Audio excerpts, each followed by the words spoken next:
يضلل فلا هادي له أشهد أن لا إله إلا الله وأشهد أن محمدا عبده ورسوله قال الله سبحانه وتعالى قالوا سبحانك لا علم لنا إلا ما علمتنا إنك أنت العليم الحكيم قال رب اشرح لي صدري ويسر لي أمري واحلل عقدة من لساني يفقهوا قولي قال النبي صلى الله عليه وسلم فإن أصدق الحديث كتاب الله وخير الهدي محمد صلى الله عليه وسلم وشر الأمور محدثاتها وكل محدثة بدعة وكل بدعة ضلالة وكل ضلالة في النار كما قال النبي صلى الله عليه وسلم أما بعد. Tuan-tuan yang dirahmati Allah Subhanahu wa taala, alhamdulillah Allah Subhanahu wa taala pada pagi ini dapat kita bersama-sama lagi untuk kita meneruskan pengajian kita yang berkaitan dengan kitab kita, iaitu kitab Kifayatul Akhyar fi hil ghayatil ikhtisar. Kitab Kifayatul Akhyar ini adalah kitab yang kedua kita dalam perbahasan fiqh Imam Syafi'i rahimahullahu taala. Yang mana kitab Kifayatul Akhyar ini kitab yang mensyarahkan sebenarnya kitab Matan Ghayah wa Taqrib yang kita dah ambil sebelum ni, tapi ini syarah daripada kitab ni adalah kitab yang disyarahkan oleh Imam Taqiyuddin Abi Bakar Ibn Muhammad Al-Husaini Ad-Dimashqi Asy-Syafi'i, ulama kurun yang ke-9. Dia ulama Syafi'i lah menyatakan. InsyaAllah kita sambung seperti biasa. Sebelum ni kita dah membincangkan banyak perkara. Last kali kita bincang berkaitan dengan adab-adab berkaitan dengan qada hajat. InsyaAllah pagi ni kita sambung. Sebentar tuan-tuan, saya buka dia punya. Baik, alhamdulillah.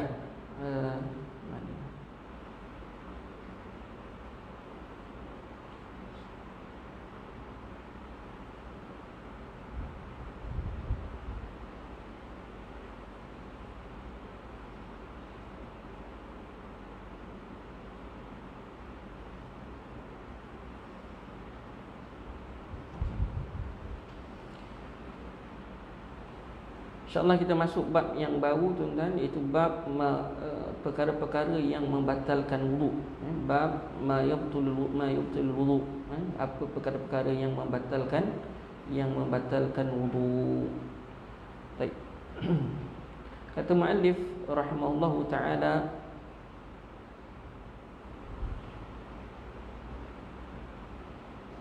la ilaha illallah Madilah ilah mula.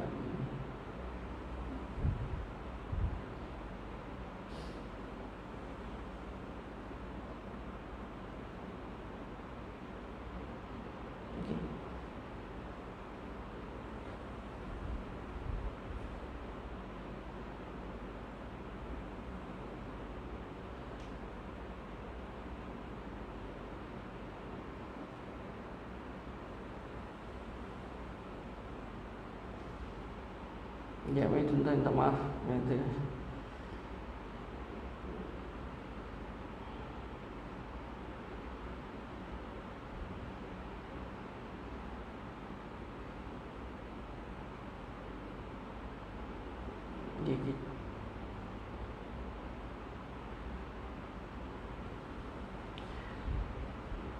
Baik.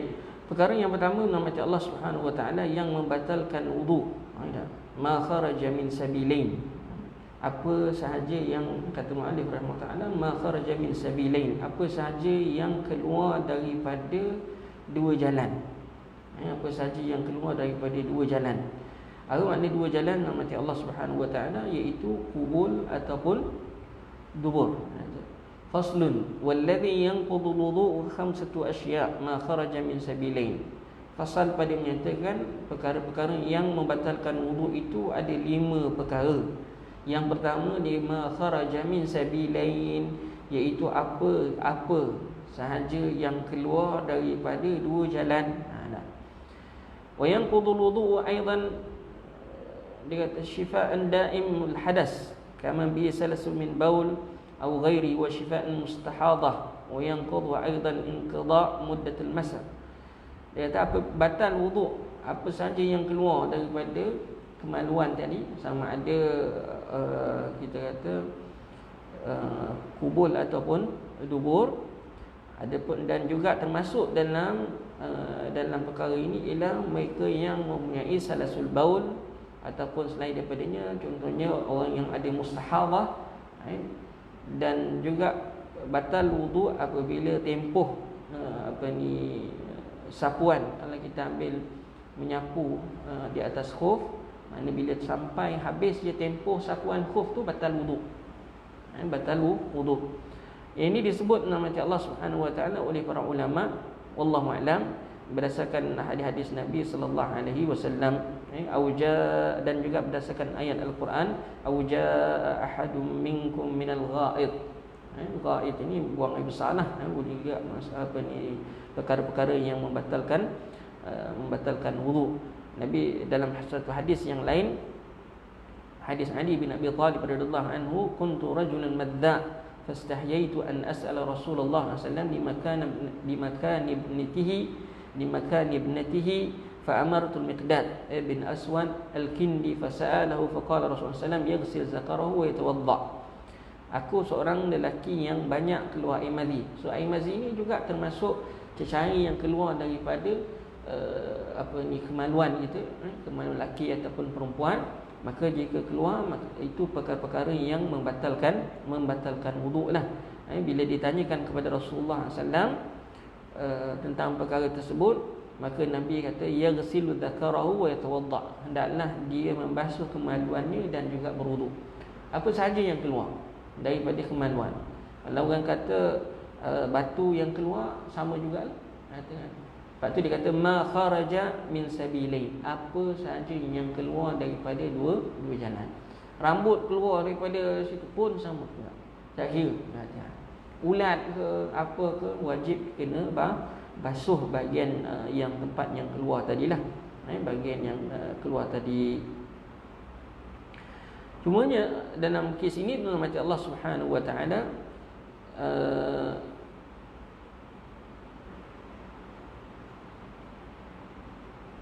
kalau kita kata termasuk jugalah kita katakan angin lah, kita katakan angin, iaitu kentut lah, sama ada dia kot belakang ke, kot depan ke, kubur ke, dubur ke. Ada orang kata ustaz, nanti kalau keluar angin kot depan, saya pun tak tahulah betul ke tak betul, ada ke angin keluar kot depan, dia katakan. Tapi kalau misalnya kata ada, maknanya dekat sini dia kata وهما القبل والدبر ناقض للوضوء عينا كان أو ريحا معتادا كان أو نادرا. Katakan benda yang jarang-jarang berlaku, benda yang memang selalu berlaku ke, jarang berlaku ke. Macam tadi batu keluar, bukan selalu pun batu keluar kan, tapi jarang-jarang. Kena orang yang kena penyakit apa dipanggil batu karang ke apa, kadang-kadang batu tu boleh keluar kot depan. So kalau air kencing tak ada, batu tu je yang keluar, tetap dia kena basuh kemaluan dia. Sebab dia anggap benda tu membatalkan wuduk, nyatakan. Basuhlah, nyatakan. Better basuhlah, nyatakan. Dan wuduknya batal. Wuduknya batal. Darah sikit pun, nyatakan. Semuanya kita kata dianggap membatalkan wuduk, dan benda yang keluar tu dianggap sebagai najis, katakan. Seterusnya nama Allah Subhanahu wa taala, kecuali wa yustasna mimma kharaja min sabilain, katakan, dan dikecualikan daripada apa yang keluar daripada dua jalan itu, al-mani, air mani. Dikecualikan air mani. Ala mazhab Imam ala mazhab mengikut mazhablah. Dan juga Imam Ar-Rafi'i telah menyebut perkara ini dalam kitab dia, dalam kitab Rawdah. Wa wajhun bi anna ma awjaba a'zamu amrayn bi khusus fala yujibu adwanahuma. Maknanya di sini menurut Allah Subhanahu wa taala, kenapa air mani ustaz tidak najis dan tidak batalkan wuduk, katakan air mani. So air mani menurut Allah Subhanahu wa taala, laluan dia berbeza dengan laluan air kencing. Laluan dia tak sama dengan laluan, walaupun keluar kot kita kata laluan kita kata dia keluar kot ikut nampak macam dia keluar kemaluan kubul, tetapi dia kita kata dia punya urat dia, wire dia tak sama kan. Ada.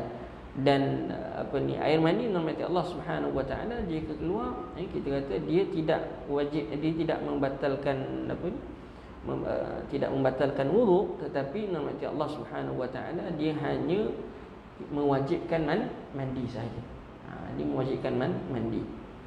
Cuma kalau orang pergi lagi detail lagi, sebelum keluar air mani, andai kata keluar air madhi sebelumnya, maka rahmat Allah Subhanahu wa taala itu telah menyebabkan dikatakan batallah wuduk ni.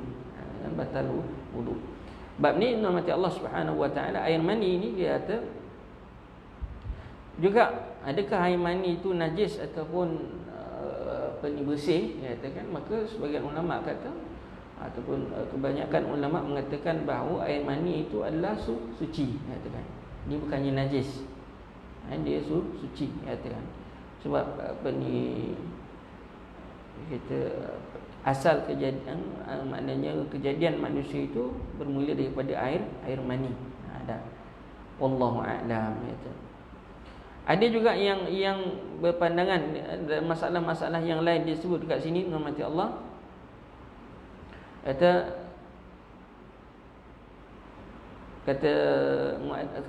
disebut dalam ni, dia kata dallat sunnah ala wudu' min al-madhi wal bawl wal rih wa kullu ma kharaja min wahidin min al-farj wasakha fihi al-wudu'. Dia kata semualah yang keluar, sama ada air madhi ke air kencing ke angin ke apa saja yang keluar, maka hendaklah berwuduk. Ia membatalkan wuduk kita. Dan disebut kat sini qala Ibnu Athiyah fi tafsirihi. Ini pada pandangan lain. Berkata Ibnu Athiyah dalam tafsirnya, ijma' ala anna mani naqidu lil wudu'. Sesungguhnya ijma' dia kata bahawa air mani juga membatalkan wuduk. Ini riwayat daripada Ibn Athiyah. Wa mastadalla birrafi min anna syai' idza awjaba 'azama amrayn ila akhiri naqadahu ma wardi bil haid, katakan. Di sini adalah perbahasan dalam mazhab sendiri. Wallahu a'lam. Wa qala innahu yanqudu wudu' bi ittifaq. Ada yang mengatakan tadi katakan air mani itu, pandangan yang kedua, pandangan yang mengatakan air mani apabila keluar daripada kemaluan tetap hukumnya batal wuduk. Ada juga pandangan yang mengatakan ianya batal wuduk. Tapi yang di atas tadi dah disebut. Ada juga mengatakan bahawa dikecualikan mengikut pandangan Imam Ar-Rafi'i di dalam kitab Rawdah. Wallahu a'lam. Tapi kebanyakan ulama mengatakan bahawa air mani tetap hukumnya membatalkan wuduk. Cuma adakah air mani tadi najis ataupun suci, kita dah sebutkan tadi. Wallahu a'lam. Seterusnya dia kata ihtaraza bihi amma idza kharaja min ghairihi ma kal fas. Dia kata kal fasli wal hijamah wal qai. Terkecuali daripadanya ialah sesuatu yang keluar bukan daripada dua jalan. Bukan daripada dua jalan. Contohnya orang luka dekat badan, darah keluar, muntah, keluar kat mulut, katakan. Keluar kat mulut. Adakah ia membatalkan wuduk? Peluh, misal kata peluhnya busuk, bukan main, peluh ketiak ke apa, adakah membatalkan wuduk? Tidak. Sebab dia tak keluar daripada inilah katakan dua jalan tadi. Tapi kita kata darah tu, kalau darah yang keluar kot perut ke sini kan, orang buat ni je, adakah dia membatalkan wuduk? Dia tak batalkan wuduk, tetapi dia adalah najis, kan. Kadang-kadang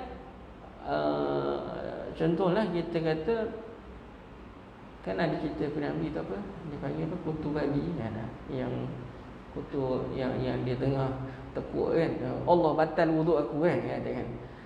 Dia sebenarnya tak, kita kata kalau nak misal kata dia kata darah ke apa ke sentuh khinzir ke misal kata nak kata kan, adakah batal wuduk? Tidak. Pemahaman itu salah katakan, sebab dia tidak membatalkan wuduk, tetapi kita kata wajib dibasuh katakan. Kalau betul khinzir, kita sentuh khinzir kan, katakan, dia tak batalkan wuduk, tetapi bila kita sentuh benda yang najis, wajib kita basuh. Pemahaman orang Melayu dulu, kita kata dululah katakan, sentuh tu batal wuduk. Batal wuduk. Itu bukan perkara yang membatalkan wuduk nanti Allah Subhanahu wa taala. Ia wajib basuh. Macam juga najis tadilah darah. Darah bila kena pada darah, kita kata kita dah ambil wuduk apa semua, entah Allah alam kita terlanggar tunggul ke apa, kena pisau ke apa, ke darah. Adakah perlu ambil wuduk lain sekali? Tak perlu. Tidak perlu. Tetapi wajib tak basuh. Kalau nak sembahyang wajib tak basuh. Sebab benda tu najis. Benda tu najis katakan. Macam juga kita kata tengah kain semayang kita kena tak cecak. Kain semayang kita kena nak pergi salat masjid, tak cecak kena. Kita pergi tandas, kita basuh, lepas tu kita ambil wuduk balik. Tak betul lah. Sebab apa? Sebab kain cecak tadi kena pada pakaian tidak membatalkan wuduk. Dia hanya najis, yang mana menyebabkan salat kita tidak sah. Kata kalau kita semayang, kerana syarat sah salat tu nak suci daripada daripada hadas, najis pada tempat pakaian dan badan.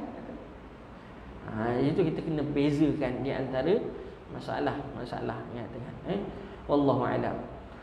Kemudian macam Allah begitu juga kita katakan hijamah. Kita buat bekam contohnya. Kita buat bekam angin ke, bekam darah ke, apa ke, kita katakan bekam.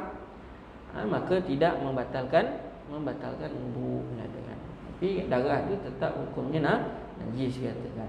Begitu juga muntah.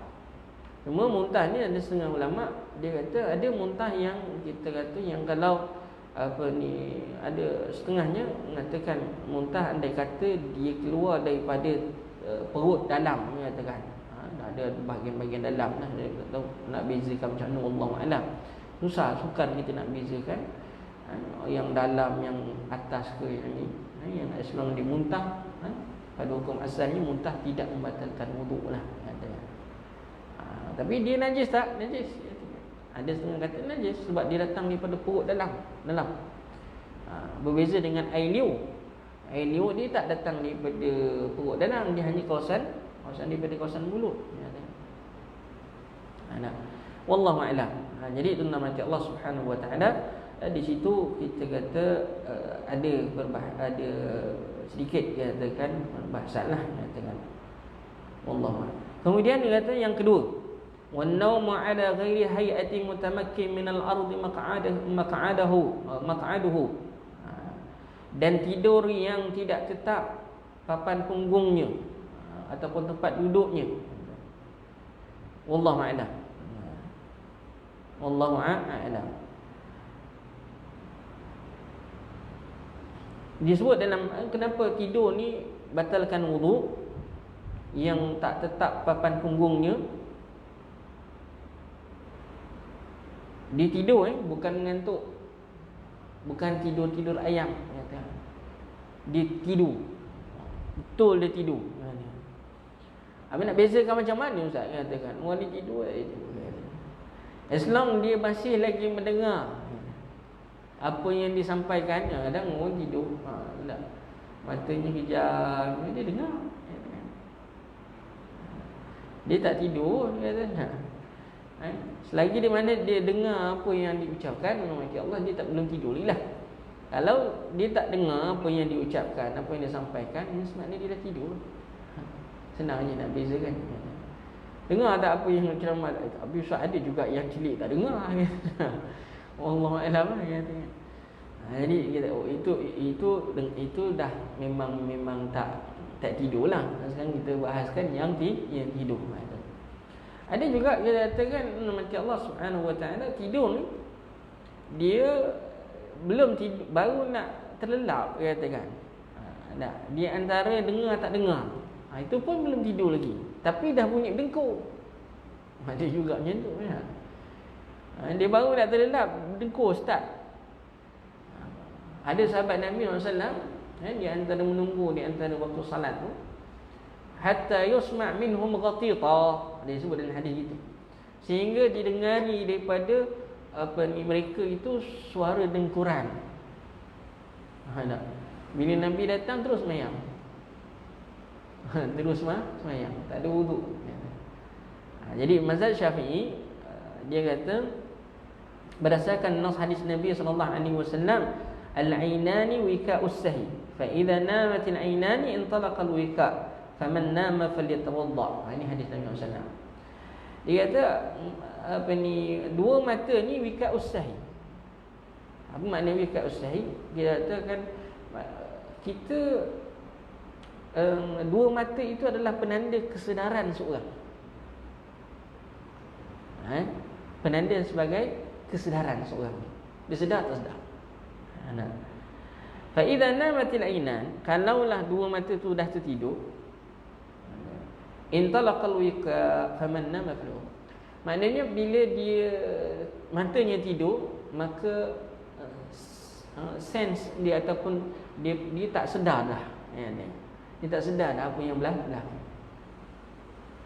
Maka di situ menyebabkan, kata Nabi SAW, man nama falyatawadda, siapa yang tidur hendaklah dia berwuduk. Kalau maknanya kalau dia sedar kentut, senanglah cerita nak. Maknanya batal lah terus wuduk dia. Sekarang ni bila dia tidur, dia tak sedar. Dan memang kita kata tidur tadi membatalkan wuduk secara umumnya lah. Cuma mazhab Syafi'i, dia kecualikan jika duduknya tadi duduk yang tetap. Dia automatically macam Allah Subhanahu wa taala mengatakan, orang yang kenapa tidur dan tetap, Ustaz? Dia katakan tidak membatalkan wuduk, sedangkan tidur yang tak tetap boleh batal wuduk.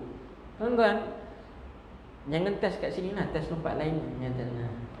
Tuan-tuan duduk bersila macam ni, cuba kentut. Jangan angkat papan punggung. Papan punggung jangan angkat. Angin tu takkan boleh keluar. Tekan macam mana pun, tapi jangan syarat punggung jangan angkat. Jangan test ini, test tempat lain. Bau.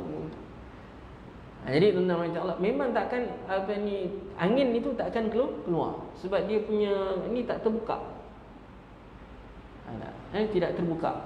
Kalau dia tidur, dia duduk dekat kawasan yang tetap, tak ada lubang di bawah, angin takkan keluar.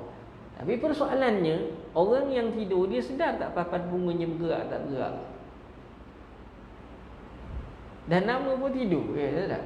Mana ada orang boleh tidur, boleh sedar papan punggung dia angkat atau tidak?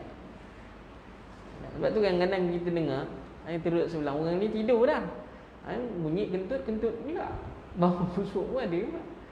Sebab dia tak sedar, dia automatik, kita kata orang maknanya dia angkat juga papan punggung ni untuk kentut dan sebagainya.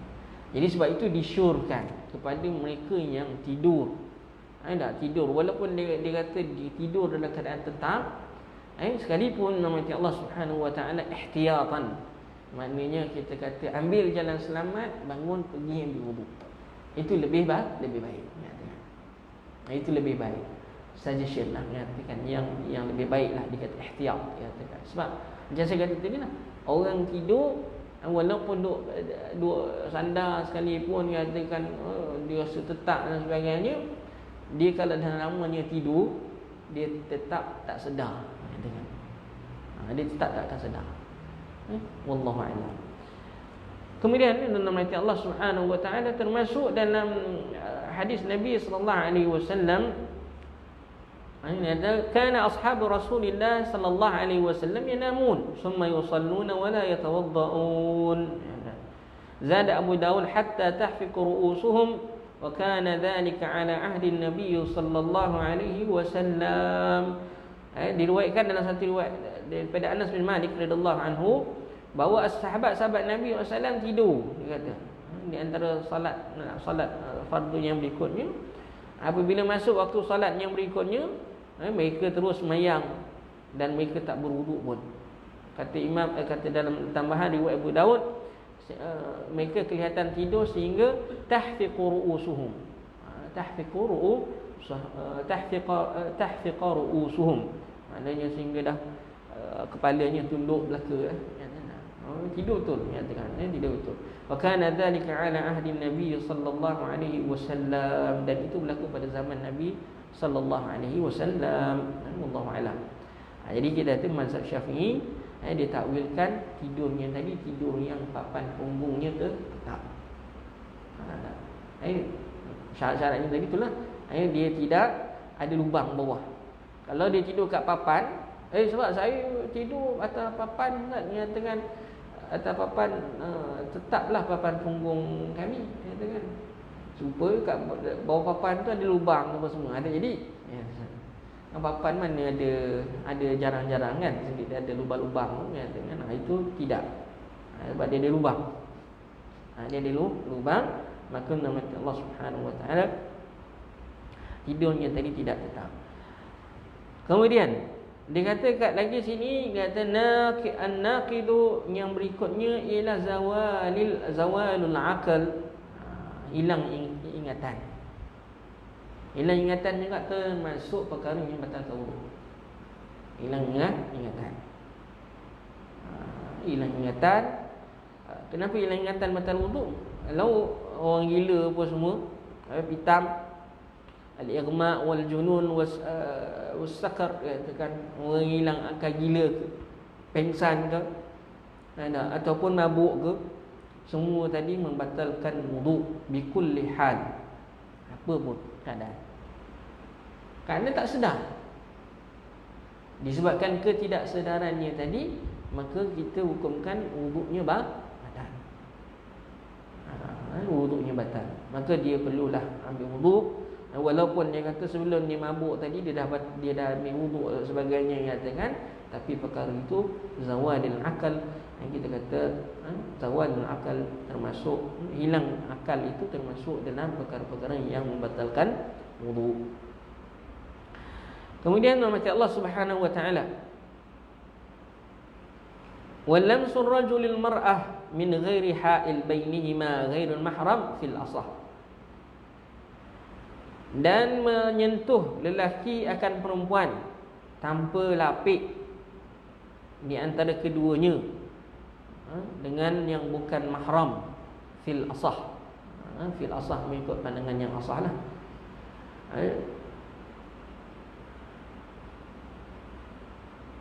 Mu'allif rahimahullah ta'ala dia kata min nawaqidil wudu' lamsir rajul basharatil mar'ah mushtahatin ghairu mahram. Antara perkara yang membatalkan wudu ialah menyentuhnya seorang lelaki kulit orang perempuan, dalam keadaan yang bernafsu lah, ghairu mahram, orang yang bukan mahram. Yang bukan mahram lah. Liqauli ta'ala, berdasarkan firman Allah Ta'ala, aw lamastumun nisa. Ayat ini ada dua tafsiran, tafsir Ibn Mas'ud dan tafsir Ibn Abbas. Ibn Mas'ud mentafsirkan ayat ni aw lamastumun nisa ay lams. Lams maknanya sentuh. Sentuh sini, tapak. Sentuh belakang lain. Sentuh tapak dengan tangan. Dengan tangan. Aw lamas.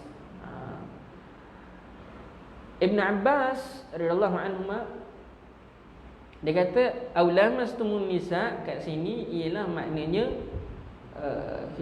maknanya dekat sini ialah jima', melakukan hubungan suami isteri.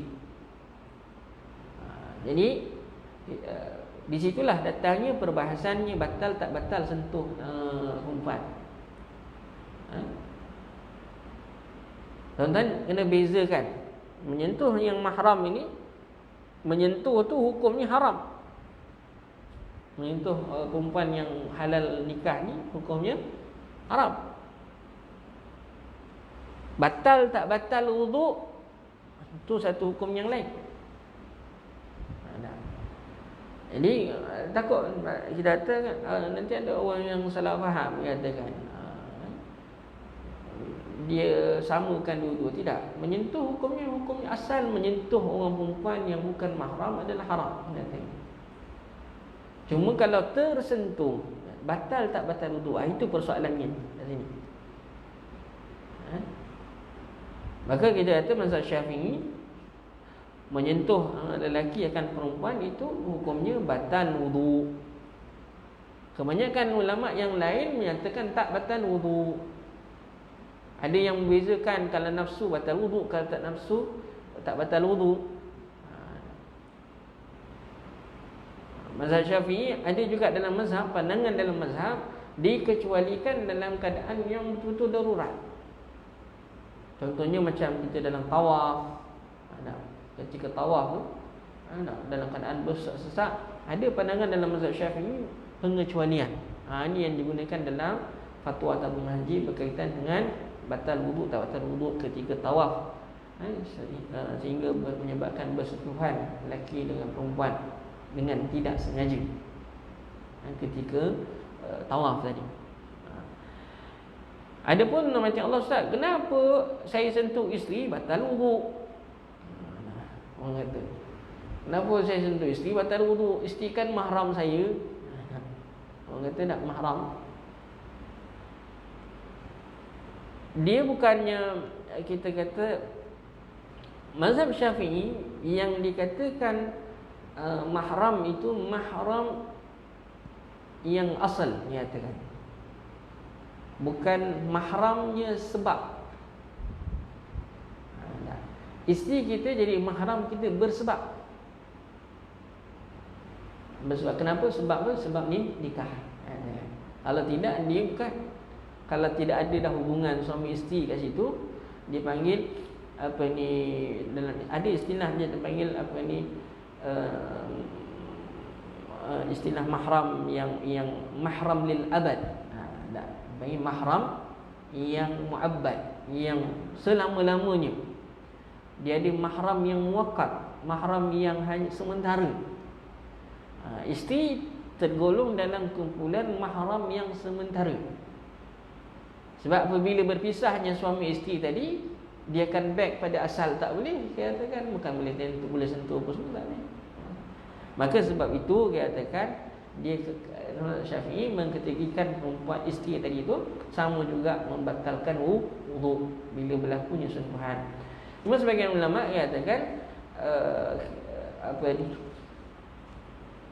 dia tidak balik pada ada menyentuh isteri tidak membatalkan wudu, kerana dalam hadis Nabi SAW, Nabi sebelum Nabi setiap kali nak keluar daripada rumah untuk melakukan salat, baginda SAW ada mencium isteri, katanya. Ada mencium isterinya. Kemudian katakan ada dalam riwayat yang lain katakan Nabi ketika nak salat malam di rumahnya, Nabi mengalihkan kaki Aisyah radhiyallahu anha, kerana kaki Aisyah radhiyallahu anha berada pada tempat kawasan sujudnya Nabi sallallahu alaihi wasallam. Itu ada pasal, dan ada jawapan dalam mazhab Syafi'i yang digunakan pakai. Tapi benda tu khilaf di sisi ulama. Ini khilaf di sisi ulama. Wallahu a'lam. Tak perlu kita kata dipanjang-panjangkan macam Allah. Wallahu a'lam. Wal bashara zahirul jild. Maksud kulit itu ialah kulit yang zahir lah. Kulit yang zahir. Kalau orang sentuh gigi, dia sentuh gigi perempuan, gigi bukan kulit lah. Yang dimaksudkan menyentuh tadi ialah menyentuh kulit zahir. Wala farqa fi ar-rajuli baina an yakuna shaykhan faqidan lisyahwa am la. Tidak ada beza lelaki tua ke muda ke, yang buta ke, yang celik ke, apa ke, macam Allah Subhanahu Wa Taala, tetap hukumnya mazhab Syafi'i batal lah. Cuma kalau bagaimana pula menyentuh mayat? Menyentuh mayat khilafun. Menyentuh mayat tu ada khilaf. Sahih Nawawi fi Syarh Al-Muhadzab al-qata' bil intiqad. Maknanya dalam mazhab Syafi'i juga katakan telah memutuskan bahawa ianya juga membatalkan wudu. Tapi ada khilaf lah dalam mazhab sendiri, ada khilaf. Wasahha fi kitabihi ru'usul masail ada naqad, ada dalam kitab yang lain dia tarjihkan bahawa tak batal. So, maknanya benda ni khilaf. Dia si mazhab Syafi'i sendiri ada khilaf.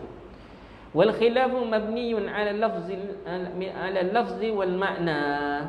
Khilaf tu berlaku berdasarkan terhadap lafaz dan juga makna. Makna apa Ustaz? Sama dalam konteks kita kata dia dalam, adakah lafaz itu merangkumi yang hidup dan yang mati ataupun yang hidup saja? Tak. Wallahu a'lam. Itu disebut apa ni, perbezaan itu nanti Allah dijelaskanlah, nyatakan pada dalam kitab yang panjanglah. Walaupun yang sentuh, kalau kita sentuh tadi sentuh tangan yang maslul. Contohnya maslul ni apa? Maslul ni maknanya kita kata tangan yang tak aktif dah. Apa yang panggil? Tak dengar. Lumpur. Misal kata tangan ni tak boleh buat apa dah, ya katakan. Sama juga. Ataupun kita sentuh tangan yang jari yang lebih. Ada setengah orang dia ada 6 jari kan. Dia keluar kat sini satu lagi. Dia sentuh jari yang lebih tu, sama je hukumnya, sama. Ini benda yang fara' lah, dia katakan yang kecil-kecil kata. Dan tidak batal wudu apabila seorang itu menyentuh rambut ataupun giginya ataupun kukunya, mengikut pandangan yang rajih, ya, dalam mazhab Syafi'i. Wallahu a'lam. Dan juga nama Allah Subhanahu wa taala kata menyentuh kanak-kanak yang masih lagi kecil. Masih lagi kecil ni ialah lam tablugh hadd syahwah. Maknanya kanak-kanak yang maknanya kita kata umur dalam setahun kecil kan, katakan belum, kita kata belum dipanggil, kalau kat sini istilahnya dia kata lam tablugh hadd syahwah, belum sampai memberahikan orang lain. Memberahikan orang lain maknanya ada, kita kata budak-budak pun walaupun kecil kadang-kadang setengahnya waliyazubillah katakan macam Allah, orang dah berasa apa ni, berari dengan dia. Bila dahulu rasa dengan comelnya, dengan cantiknya, dia katakan ada dah orang mula berasa berari dengan dia, maka di situ macam Allah mengambil hukum, dia katakan boleh sentuh dia, dianggap sebagai membatalkan wudu. Wallahu a'lam. Wa idza massa mahraman binasab aw ridha' aw rada' aw musahara fa hal yantaqid wudu qawlani. Dan menyentuh mahram yang dengan sama ada dengan nasab, dengan sebab susuan, dengan sebab pernikahan, adakah batal wudu? Ini tadi saya dah sebutkan macam Allah Subhanahu wa taala katakan perkara ini. Dan seterusnya, yang terakhirnya begini, wa mashul farji bi batnil kaf, dan menyentuh kemaluan dengan zahir kaf, dengan bi batnil kaf. Batnil kaf ni tapak.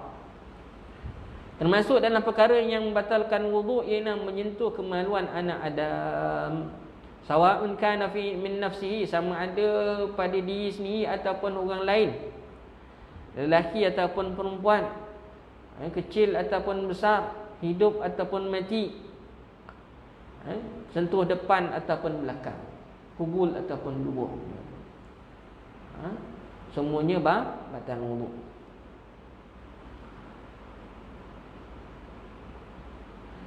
Walaupun yang sentuh tu ada setengah dalam kita kata di sini wa massudz dzakaril maqtu', menyentuh kemaluan yang telah dipotong. pun termasuk batal wudu. Itu naqidul wudu. Ataupun menyentuh dengan tangan yang yang kita kata tak boleh gerak tadi. Tangan kita tak boleh gerak. Tak ada rasa apa dah. Tapi tangan tu kita agak goyang-goyang, kita kena kemaluan, batal juga wudu. Batal juga wudunya. Wallahu a'lam. Batal juga. Wa mas ni kata sini ada rajih walau massa bi isbi' zaidah in kanat ala istiwa'i al-asabi' naqadat wa illa fala ala rajih. Dan menyentuh dengan menggunakan jari yang lebih, katakan, pun juga mengikut pandangan yang ini ialah batal. Batal naqadat. Dia kata in kana ala istiwa'il asabi'. Dia kata in kana ala istiwa'i al-asabi'. Wa hadha kulluhu fil mass bi batinil kaf. Semua ni kalau kita kata menyentuh kat sini lah. Kalau kat belakang tak. Kat tepi kat. Kena sentuh kat depan. Allahu a'lam. Ini yang disebut macam Allah Subhanahu wa taala antara perkara yang membatalkan wudu. Nanti kita sambung lagi dengan macam Allah Subhanahu wa taala. Kalau kita kata syak ragu apa semua, batal tak batal, kentut tak kentut, tersentuh tak sentuh, benda-benda yang meragukan tadi tidak dapat nak membatalkan keyakinan. Kaedahnya al-yaqin la yuzal bisyak. Keyakinan tidak boleh dibatalkan dengan keraguan. Ragu, macam terkentut dia tadi lah. Macam terkeluar sesuatu je katakan. Ragu itu nanti Allah Subhanahu wa taala tidak boleh membatalkan keyakinan kita, iaitu dalam keadaan kita berwuduk. Kita dah berwuduk dah, komplit dah, yakin tak? Sampai ke masjid rasa macam terkentut tadi. Rasa, bila rasa ni dia syak. So kita ambil wuduk dah yakin dah tadi. Sebab daripada rumah kita yakin dah memang wuduk, tengah jalan je sampai masuk je masjid, rasa macam terkentut je tadi dah. So perasaan itu dianggap sebagai syak. So syak tidak boleh membatalkan keraguan tadi, ataupun syak itu tidak boleh membatalkan keyakinan. Dan hanya yakin saja yang boleh membatalkan keyakinan. Betul-betul kentut, betul-betul dia sentuh, maka barulah dapat membatalkan keyakinannya tadi, iaitu keyakinan wuduk tadi. Kalau ragu-ragu tidak. Kalau dok main ragu je berat. Dok rasa semua itu ragu. So kita kena buang keraguan tadi. Kita kena ingat kaedah tu. Keyakinan tidak boleh dibatalkan dengan keraguan, ataupun keraguan tidak boleh membatalkan keyakinan. Banyak benda kaedah fiqh itu boleh digunakan pakai dalam masalah-masalah yang lain. Wallahu a'lam. Itu saja nama Allah pada pagi ini. InsyaAllah nanti kita sambung lagi. Besok pagi ada lagi satu lagi siri nama Allah Subhanahu wa taala. Kita sambung faslun walladhi yujibul ghusl atau ghusl sittatu asya'. Ada 6 perkara yang mewajibkan mandi, katanya. Mewajibkan mandi, dan kita akan lihat nanti apakah dia perkara-perkara yang mewajibkan mandi pada besok pagi, insya-Allah Subhanahu wa taala. Setakat itu saja, nanti Allah. Ada soalan nak tanya? Tak ada. Ya.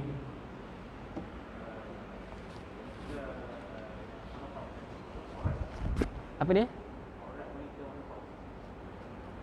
Aurat wanita yang menopause. Dia sama. Jadi istilah orang perempuan yang menopause dengan dengan kita tak ada aurat, dia tetap aurat dia sama macam yang mahram lah. Yang bukan mahram. sama hukum ya. Even dia dah monopause sekalipun.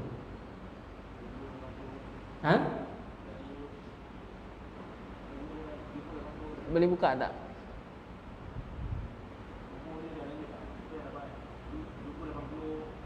Dia kalau yang dibenarkan pun sekalipun, macam contohnya benda yang kita kata dah dia dah sampai tahap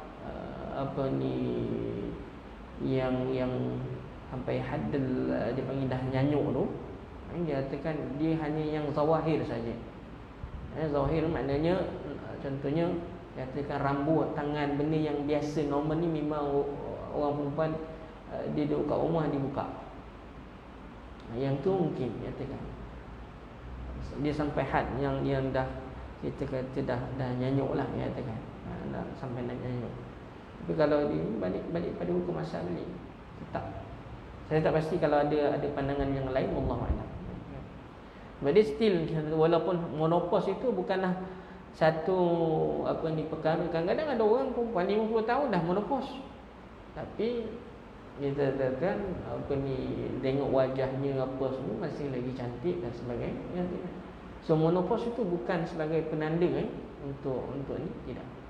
Dia dah umurnya kita kata macam dah contoh macam tadi dah 75 ke 80, memang dia dah terlalu tua sangat dan pemikirannya dah kita kata dah istilahnya dah ialah banyak yang dah tak ingat, lupa dah, mungkin dah sampai tahap nyanyuk dan sebagainya, mungkin di situ ada kelonggaran. Itu pun hanya kita kata benda yang kita kata yang orang perempuan akan buka benda itu secara kita katakan adat, hukum adatnya, berada bila ada kat rumah, yang biasanya dia katakan iaitu pergelangan tangan sini, kawasan sini tangan, dia katakan, dan juga bahagian rambut. Bahagian lain tak boleh. Bahagian lain tak boleh ya. Sama juga kita dengan adik-beradik perempuan, walaupun mahram tapi tetap ada aurat. Kan maknanya bila adik-beradik perempuan tak ada aurat, katakan aurat still ada. Bukan maknanya boleh tengok kakak punya badan semua tanpa urat, benar tak boleh.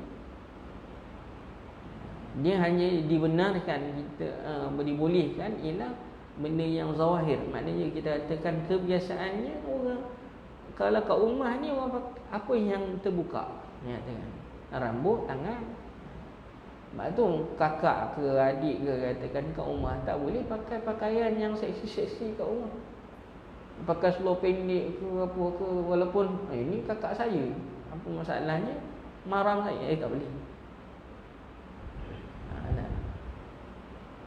Benda-benda tu, yang itu yang takut risaunya, macam Allah Subhanahu Wa Taala akan menyebabkan semua mahram dan sebagainya.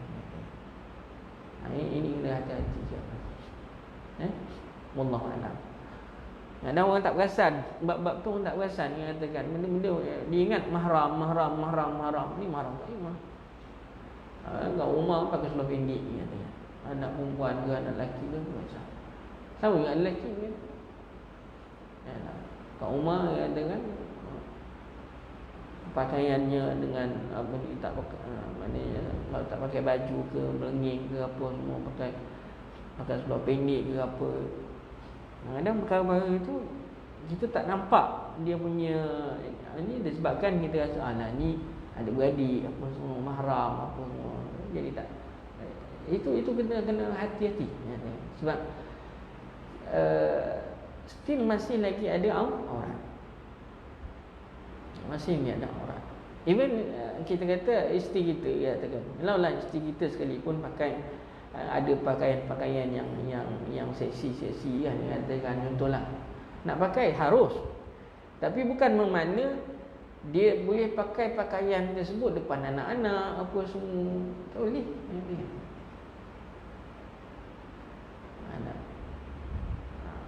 Ini banyak berlaku dalam masyarakat.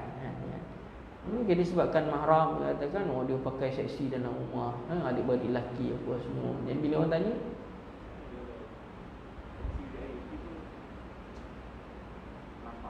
itu ter. Itu sebab itu kalau bolehlah katakan kita ni macam Allah SWT, seboleh mungkin kalau boleh diasingkan tandas laki-laki, perempuan itu lebih baik. Sebab itu kalau kita ada kemampuan, kalau ada kemampuan kalau tak ada kemampuan biasanya rumah tandas kadang-kadang ada yang kongsi, ada yang berasingan. Tandas bilik satu, bilik utama asinglah. Tandas dua bilik yang kongsi. Ini kadang-kadang yang berkongsi tu kadang-kadang ialah kita kata macam-macam boleh berlaku. Jangan terlupa tutup pintu sebelah, abang ni masuk ke. Di situ macam Allah kena hati-hati. Sebab tu saya syorkan kalau ada duit yang lebih dan sebagainya, kita katakan ataupun ada kemampuan, buatlah tandas yang berasinan. Maka itu lebih baik. Nabi SAW alangkan tempat tidur pun bila umur 7-8 tahun macam Allah Subhanahu Wa Taala, tempat tidur ni bukan tandas, tempat tidur pun Nabi dah suruh asingkan. Apatah lagi benda-benda yang melibatkan katakan aurat ni terbuka dan sebagainya. Dia bagi kias al-aula, kias yang lebih. Sebab tandas kata tandas memang orang buka aurat. Buka pakaian apa semua. Tempat tidur tu pun Nabi suruh asingkan. Apatah lagi dalam berkaitan dengan tandas. Wallahu a'lam. Jadi itu saja nama Allah Subhanahu Wa Taala. Terima kasih. InsyaAllah kita jumpa lagi lah pada masa yang akan datang. Wallahu ta'ala a'lam. Mari kita berdoa kepada Allah Subhanahu Wa Taala. Bismillahirrahmanirrahim. Allahumma ja'alna hadha jam'an marhuma wa tafarruqana min ba'di tafarruqan ma'suma. Allahumma inna nas'aluka ilman nafi'a wa 'amalan mutaqabbala wa rizqan thayyiban wa husna ibadatik. Allahumma a'inna 'ala dzikrika wa syukrika wa husni ibadatik. Rabbana atina fid dunya hasanah wa fil akhirati hasanah wa qina adzaban nar. Wa sallallahu ala Muhammad wa ala alihi wa sallam wa sallam walhamdulillahi rabbil alamin. Subhanakallahumma wa bihamdika asyhadu an la ilaha illa anta wa astaghfiruka wa atubu ilaik. Assalamualaikum warahmatullahi wabarakatuh.